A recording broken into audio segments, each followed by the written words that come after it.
Hi, I'm Holly Andrews, and today I am coming to you from the beautiful North Carolina mountains. And it is a perfect place for me to share with you about mindfulness and mindful eating. If you're anything like me, you often find yourself running around like a crazy person at dinner time, and you're trying to get the kids fed and everybody ready, and you wind up just standing at the kitchen sink or at the kitchen counter and shoveling food in your face. And then the next thing you know, the food's gone, you don't know what happened, you're still hungry, and you're left really unsatisfied. And that tends to lead to overeating or eating things that aren't healthy for us because we just want to feel satisfied. This is where mindfulness and mindful eating come into play and can make a really big difference in our overall health, our healthy weight management or weight loss journey. And I want to give you my tips for mindful eating. Before I get to the tips, I do want to say that mindful eating is a practice and it takes intentionality, and I am certainly not perfect at it. So I encourage you to practice this as you go along, and the more you practice, just like with anything else, the better you'll become at it. I've come a long way, I still have a long way to go, but that's okay, right? It's not going to happen overnight, so let's dive in. Mindful eating is really not about what we eat, it's about how we eat.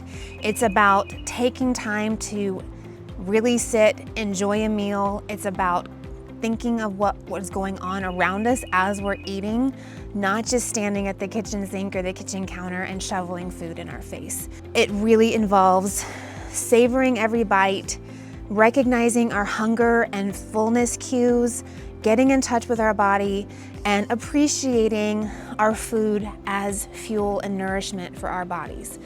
And I know you're wondering, but how do I do this? Everything is so crazy. I get it, I really do. I have those nights as well. But when I take the time and the intentionality to spend an extra few minutes, and it really doesn't take more than that, maybe an extra 5 minutes, 10 at most, to put these things into practice, it absolutely changes my experience eating. It changes my awareness of how I'm eating and what I'm eating, and it changes my body's awareness and my brain's awareness of those things as well. And I've been able to get in touch with my body and those hunger and fullness cues. So the first tip is to sit down. Move away from the kitchen sink, move away from the kitchen counter, and take your plate or your bowl, whatever you're eating, to the table and just sit down. Sitting down is going to allow you to kind of have a moment. It's going to allow you to breathe, be in that present moment, connect with your body, and enjoy the experience. Tip number 2, enjoy your food. You've spent the time to make it, whatever it is, and after the crazy day that you've had, because I know you've had a crazy day just like we all do, you deserve to sit down and actually enjoy your food, actually taste your food, and not just rush through the meal because you've got to get out the door. I promise if you take an extra couple of minutes to actually enjoy your food, the world's not going to fall apart. It will be fine.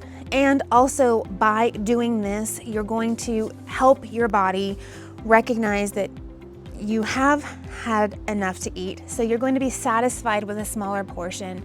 You're going to be less inclined to want seconds or want something else because you didn't even taste your food. It's going to help your body digest your food better.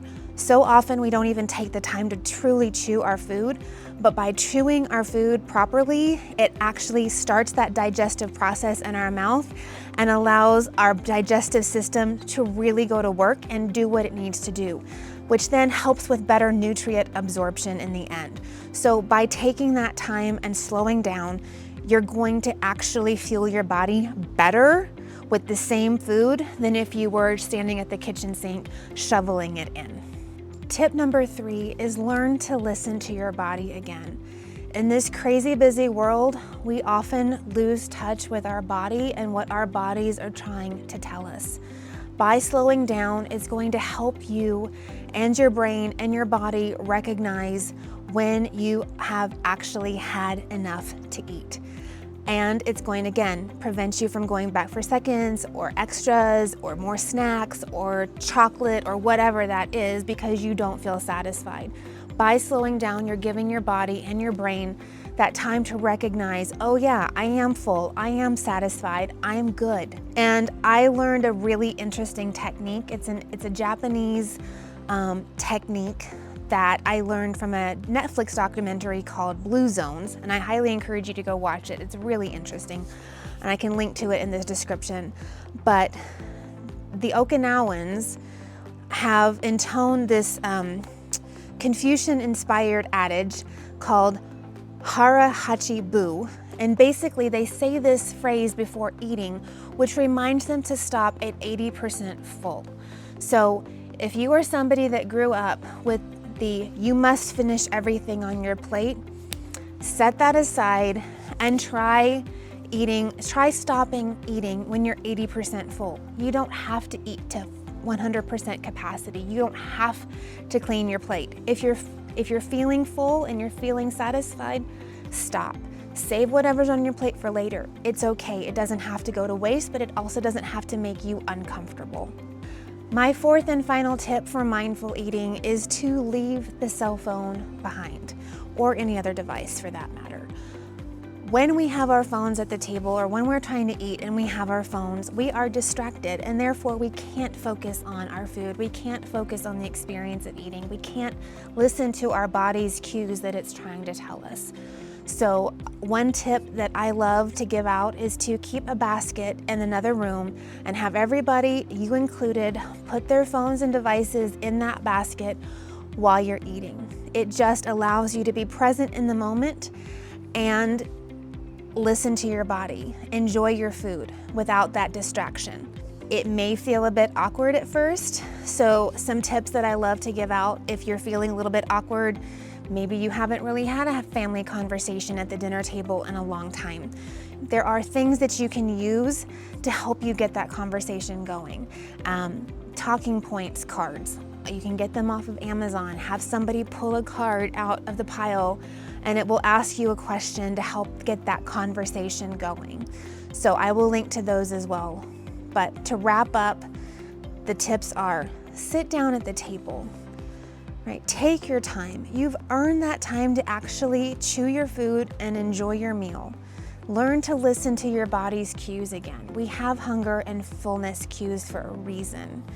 Try implementing that Japanese Confucian adage of the 80% principle.